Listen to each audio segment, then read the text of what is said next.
Ha, köhnələr. Deyirəm bir dənə kafe var da, onu hamınız tanıyırsınız. 28 mayda düz gedirsən, o Süleyman Rəhimov küçəsi nədir, o köhnə pitixana. Onu hamınız bilirsiniz. Amma buranı inanmıram ki tanıyırsınız. Düz həmən o yerlə üzbəüz bir dənə var, belə bir dənə balaca belə xudmani köhnə bir dənə belə bir kafe var. Hələ burada yığışanlar da hamısı köhnələr yığışır. İndi birazdan mən sizə göstərərəm ki, buranın məharətli, daha doğrusu buranın kebabçısının məharətli. Baxarsınız, görərsiniz. Bax, bu cürlə sadə bir dənə köhnə masa.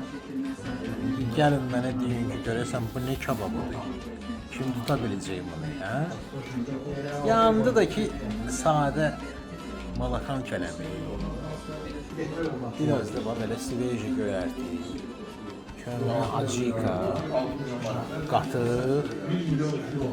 Digər məsələni sizə göstərməyəcəyəm.